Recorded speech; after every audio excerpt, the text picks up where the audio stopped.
They told him that he had no imagination, that he wasn't creative enough to succeed in the world of storytelling. He was let go of his first newspaper job due to being informed by his editor that he lacked imagination and didn't have any good ideas.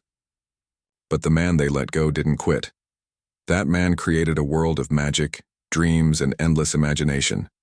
That man was Walt Disney. Well before the theme parks, the billion-dollar conglomerate, or Mickey Mouse, Walt Disney was a wide-eyed boy with great ambitions and very little else. Walt was born in 1901 in Chicago. He came from a struggling household.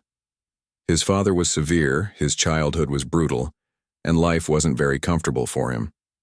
But even amidst those lean times, the young Walt possessed something that no one could ever take from him: his imagination. He adored drawing. Any free moment he had, he would sketch on whatever paper was available, on the walls, wherever. He wanted to bring his creations to life. Dreams, however, pay no bills, and life was not kind to him. As Walt matured, he became a cartoonist for a local newspaper.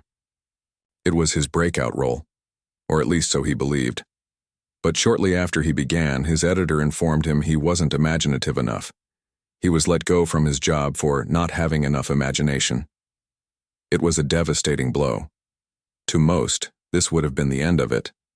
But not for Walt Disney. Rather than losing hope, he doubled his efforts. He opted to create his own business, Laugh-O-Gram Studios, in Kansas City. It was a small animation firm producing short cartoons from fairy tales. Early on, things seemed promising. But the business faltered, and soon it went under. Walt had lost everything. He could hardly afford to eat. He was living at one time on canned beans and sleeping in his office. But still he would not give up. In fact, he did not view failure as the end, but rather a beginning.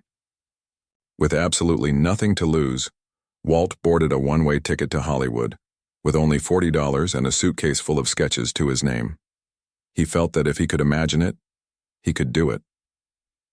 In Los Angeles, he began anew with his brother Roy. They formed the Disney Brothers studio, working day and night out of a small rented office. That's where Walt's next great idea was born, Oswald the Lucky Rabbit. It was his first success. The character was a hit, and Disney began to earn money for the first time. But then disaster struck again. The studio that syndicated his cartoons duped him. They acquired the rights on Oswald and poached most of his animators. Walt had been betrayed. He had nothing left, again. Defeated, he rode the train home. But then, in that moment of despair, something magical occurred.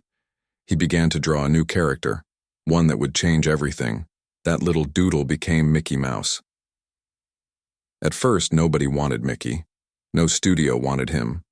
But Walt would not give up on believing.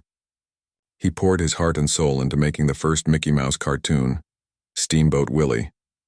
It was a huge success. The world loved that happy little mouse, and the name Disney was famous everywhere. But Walt did not rest there. He dreamed bigger. He dreamed of producing the first full-length animated film, something nobody had ever attempted. Everybody told him it could not be done.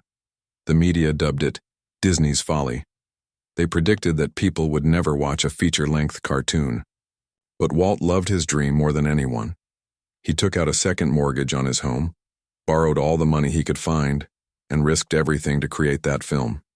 That film was Snow White and the Seven Dwarfs. When it was released in 1937, it was an overnight masterpiece. Critics described it as a miracle of animation and storytelling. It became the highest-grossing picture ever. Walt Disney had done it.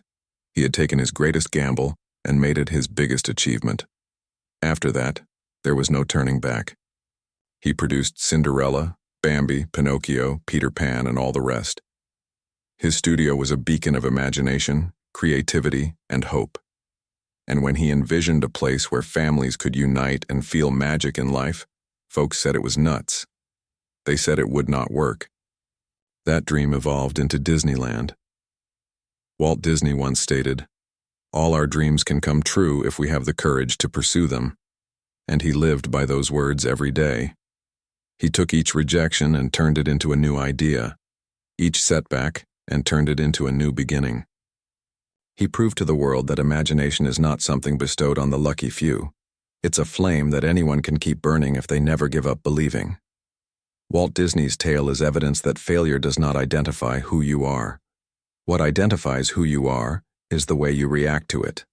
When fired for not being imaginative, he did not protest. He merely showed them up. When he became bankrupt, he did not quit. He began anew. When others said his dreams were impossible, he constructed them nevertheless. Now his legacy is not just a company. It's a testament that magic is possible. Not because it happens somewhere out there, but because it exists within every individual who dreams big enough.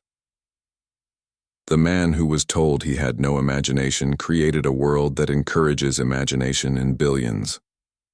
So when life is telling you you're not creative enough and you're not smart enough or you're not ready, remember Walt Disney. Remember that the people who doubt you are usually the ones who can't see what you see, and that's all right, because you don't need their permission. You just need your faith. Every failure is a test. Every rejection is redirection. Every obstacle is molding the person you're becoming. Walt Disney never waited for magic to happen. He made it happen, and neither must you.